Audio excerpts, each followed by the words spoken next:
Okay, so you need to write an English essay. How do you get a high score and what do you write about? If you're asking these questions, this is the video for you.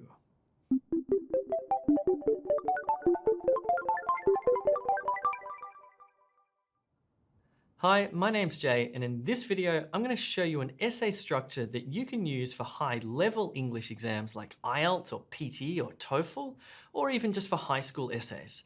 It works in any situation for any essay type or any question prompt. And speaking of essay types and question prompts, we need to start there. Essay types and question prompts.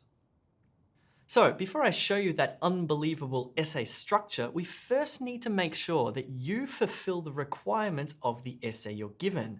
And to do this, you need to do one thing and one thing only. Answer the question. It sounds simple, but people always seem to screw it up. If I give you a question prompt like this one, that requires you to write a comparison essay by providing advantages and disadvantages, then just do that. In some countries, most people prefer to rent their houses rather than buy their houses. What are the advantages and disadvantages of renting a home?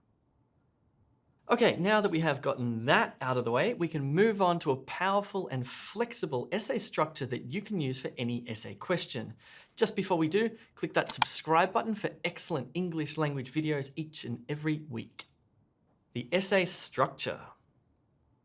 The essay structure I want to show you looks like this. This is the ultimate essay structure. Trust me, it's perfectly coherent and logical. And once you learn it, you'll never forget it.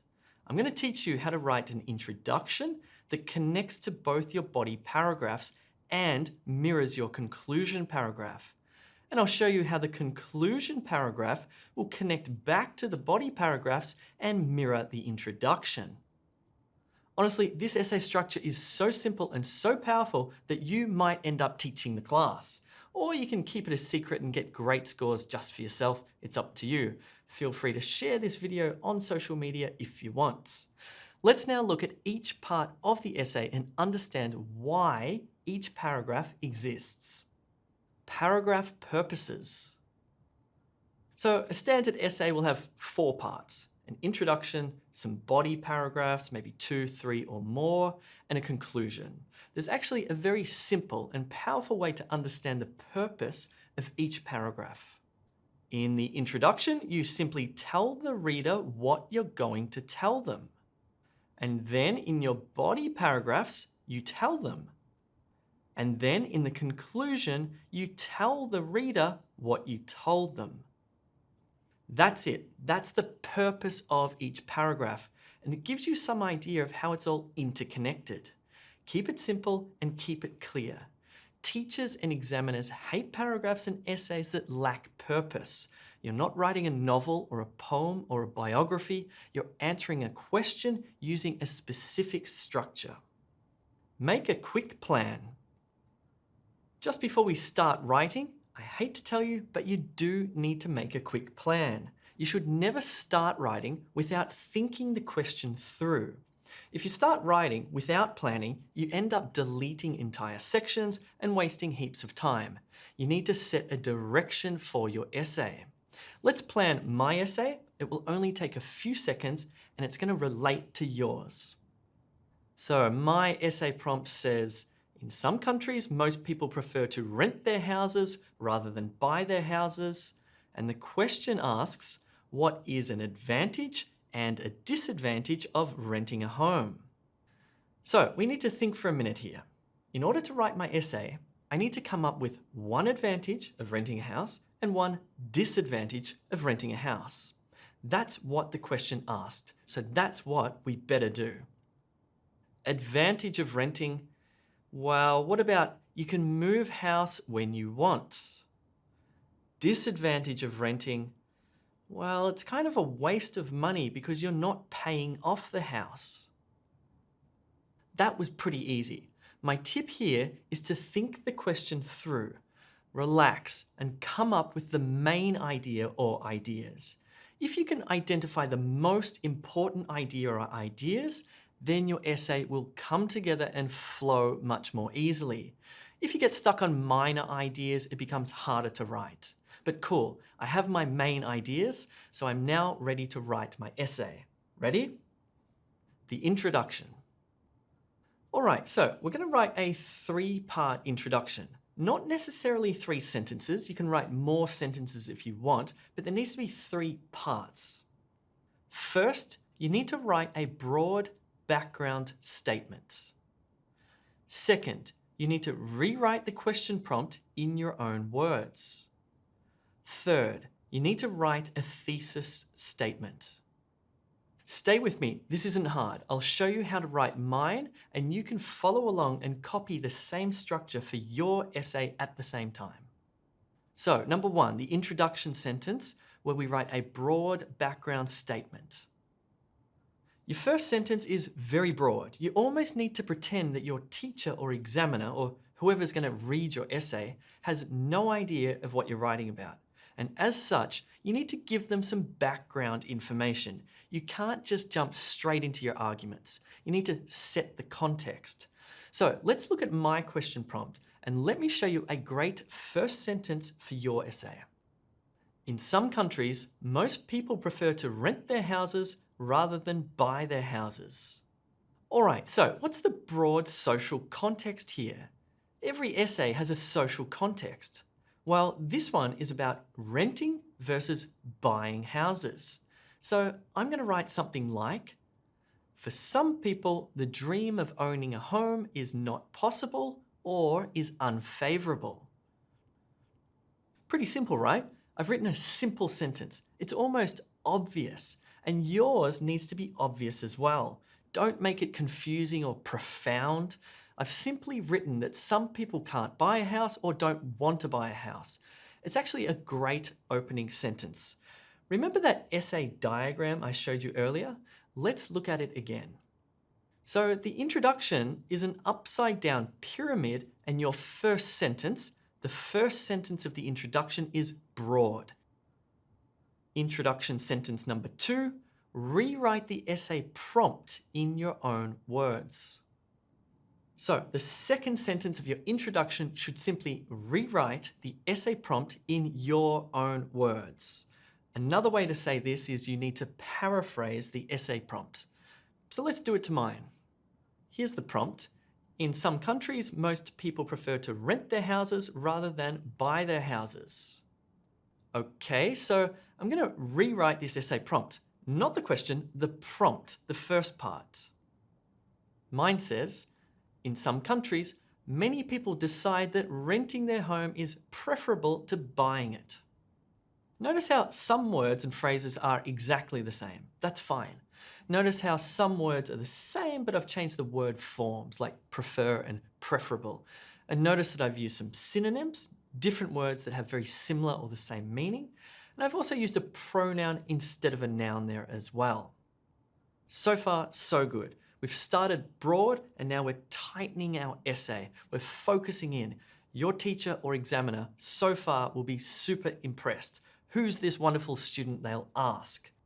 Introduction sentence number 3. Write your thesis statement. Tell the reader what you will write about. So a thesis just means an argument or your position or what you think, okay? So here we tell the reader, your teacher or examiner, our 2 ideas from our plan. Let me show you mine. My thesis statement says, in this essay, I will discuss why renting can allow for a more flexible lifestyle, but why it can eventually be financially disadvantageous. Can you see the 2 ideas from my plan in here? And can you see how explicit I'm being? I will discuss, or you can write, I will compare, or I will argue, or I will show, and then simply write your 2 ideas. Let's now continue on to the body paragraphs, and remember to subscribe for more videos on English grammar and vocab that's going to help your essay writing improve fast. The body paragraphs.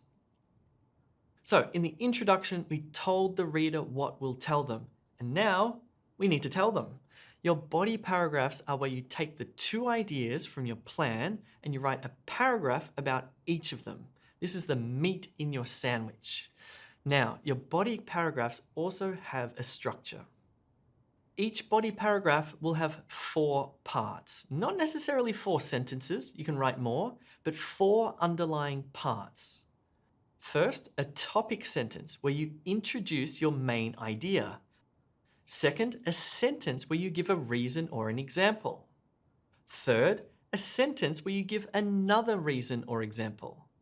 And fourth and finally, a sentence where you summarize your idea.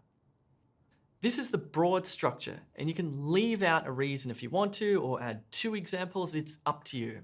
Let's go through each part of the body paragraph, sentence by sentence now, so you're 100% clear, and so your body paragraph matches up with your introduction. So remember in your thesis statement, the third part of your introduction, you said, in this essay I said in this essay I will discuss why renting can allow for a more flexible lifestyle. I now need to write my paragraph about that. By doing that, we're connecting our introduction to our body paragraph like this. So here's my first body paragraph. The main benefit of renting a house rather than buying one is because you can move at any time. If you change jobs, for example, and your new office is far away, then you can rent a house closer to work, which will save you lots of time commuting. Or for whatever reason, crime becomes an issue in your local neighborhood, you can pack up your belongings and move. Clearly, there are advantages to renting a home. Let's unpack it. Here is my topic sentence where I make it very clear what the paragraph is about. It's not a mystery story. I make it explicit. The main benefit of renting a house rather than buying one is because you can move at any time. Great, now I need a reason or an example to back up that main idea. If you change jobs, for example, or your new office is far away, then you can rent a house closer to work, which will save you lots of time commuting. Now I need another reason or another example to give my main idea even more support. Or for whatever reason, crime becomes an issue in your local neighborhood, you can pack up your belongings and move.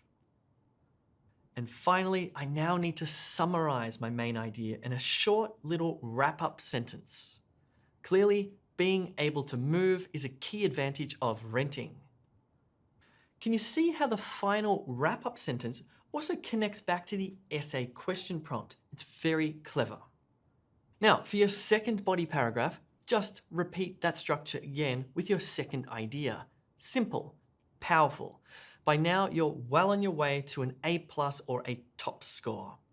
Now we're going to put it all together and write a conclusion that mirrors the introduction and reiterates the main ideas mentioned in our body paragraph 1 and 2. The conclusion. The conclusion is simple to write. You're not writing anything creative and you're not adding new ideas.